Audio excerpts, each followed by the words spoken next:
हो जाएंगे। तो ये टेक्निक ऑफ अहलुल बैत थी कि जिसके ज़रिए से अपने ग़ुलामों को आज़ाद किया, सिखाया। फिर यही लोग अहल बैत की महफिल में जाते थे। टेक्निक ऑफ करम, फरमाया अल इंसानु अबीदुल एहसान। ये आज के ज़माने में भी आपको मासूम टेक्निक दे रहे हैं। किसी को अपना दोस्त बनाना है, किसी को अपने करीब लाना है। ये पाकिस्तानी सरकारी सिस्टम में टेक्निक बहुत चलती है।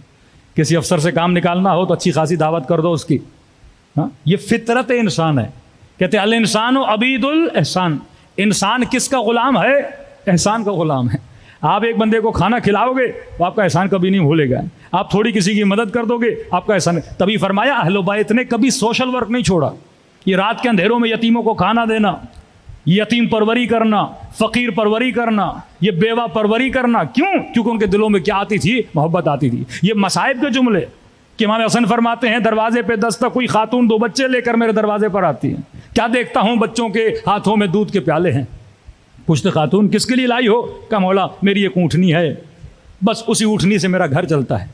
उसका दूध निकालती हूँ, मार्केट में बेचती हूँ, उससे कुछ रोटियाँ लेती हूँ, बच्चों को खाना देती हूँ। आधा दूध बेचती हूँ, आधा दूध बच्चों के लिए रखती हूँ। लेकिन मौला आज जब दूध बेचने के लिए आई तो मेरे बच्चों ने मुझे पकड़ लिया। कहा अम्मा आज दूध न बेचना। मैंने कहा बच्चों न बेचूं तो खाना क्या खाओगे? कहने लगे अम्मा आज भूखे रहेंगे लेकिन दूध की शिकायत नहीं करेंगे। अरे दूध फिर चाहिए किसके लिए? कहा अम्मा हकीम ने कहा है अली को दूध की ज़रूरत है। हाँ, इस कदर इन बच्चों के दिलों में अमीरुल मोमिनीन की मोहब्बत।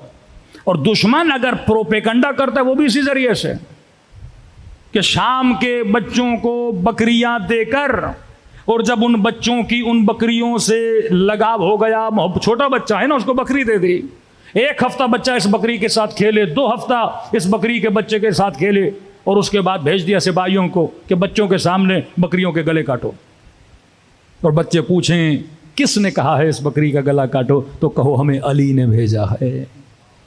ये मोहब्बत बचपने से, ये नफ़रत बचपने से, ये अज़ा की मोहब्बत, ये गिरिए की मोहब्बत। ये एक दिन में नफ़रत का दरख्त बड़ा नहीं होता, एक दिन में मोहब्बत का दरख्त। मैंने कहा इस नेटवर्क में हुब्ब और बुग़्ज़ है।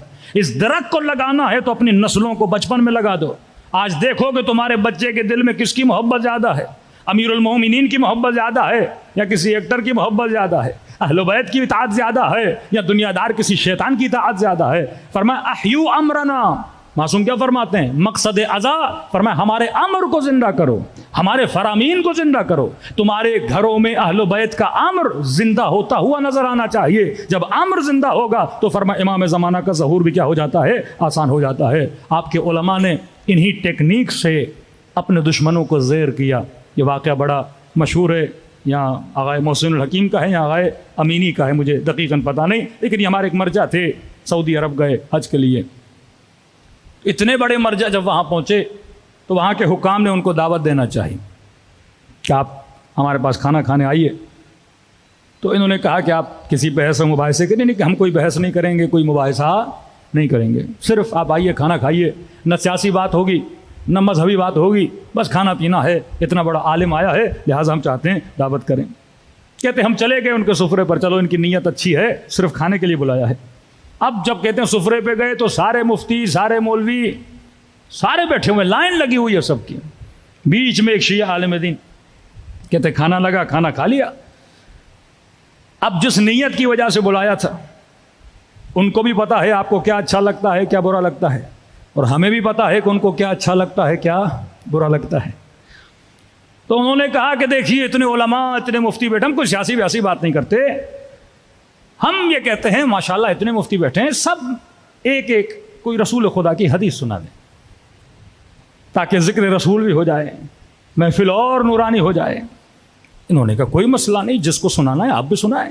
कहते उन्होंने हदीसें सुनाना शुरू कर दी।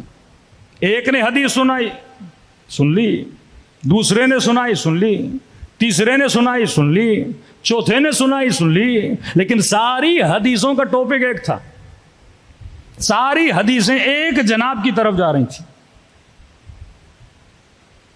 कि उनको देख के शैतान भाग जाता था, मलाइक उनको देखते थे, बड़ा रश खाते थे। अगर रसूल के बाद कोई नबी होता तो वो होते। का सारी हदीसें एक ही बंदे पे। कम में समझ गया इनकी नीयतें क्या हैं। हम भी सुनते रहे। हमारी बारी आई, कब आप भी एक हदीस सुनाइए। मैंने कहा माशाअल्लाह इतने बड़े उलमा मक्के के मदीने के बैठे हैं, एक रसूल खुदा की हदीस है, ज़रा बताइए आप सब इसकी तस्दीक करते हैं कि नहीं? क्या बताइए? कि मन मात वलम यारिफ इमाम ज़मानिही मात मीततन जाहिलिया। रसूल ने फरमाया जो मर जाए और अपने वक्त के इमाम को न पहचाने वो जाहिलियत की मौत मर गया। तस्दीक करते हैं? मैंने कहा नहीं, ये मकतबे अली वाला है, इसे पता है मैंने किसी के नेटवर्क को कैसे वायरस लगाना है। अभी तक समझे नहीं है जनाब क्या बोल रहे हैं? हाँ सबने कहा सही कह रहे हैं, ये नबी की हदीस है। कहा आप बताइए कहाँ सही, आप बताइए कहाँ, आप बताइए कहाँ, आपकी सही और सनद किताबों में है कहाँ? भाई हम सब मानते हैं। तर्जुमा, जो मर जाए वक्त के इमाम को न पहचाने जाहिलियत की मौत मर गया। मानते हैं? सब ने कहा हम मानते हैं। कि मेरा छोटा सा सवाल है, बुखारी की रिवायत है, नबी की बेटी जब तक जिंदा थी फलां से नाराज थी,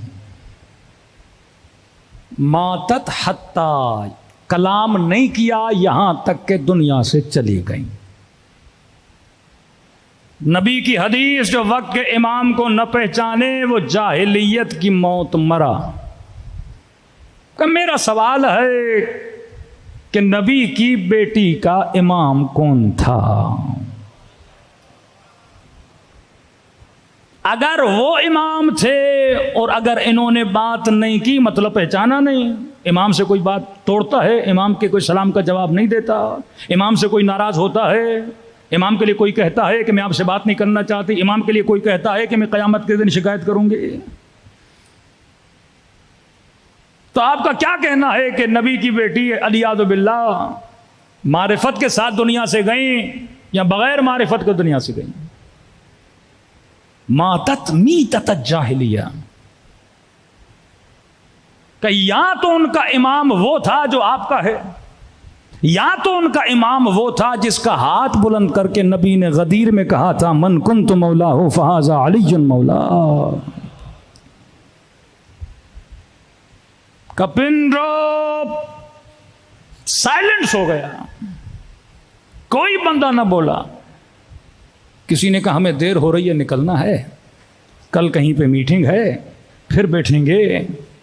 तो जिस तरह उसने अली के दावे जैसा दावा किया था ना, और कहा था कि सलूनी के दावे ने तो हमें जलील कर दिया, तो इन्होंने भी कहा इससे एक हदीस पूछ के हमने खुद को जलील कर दिया।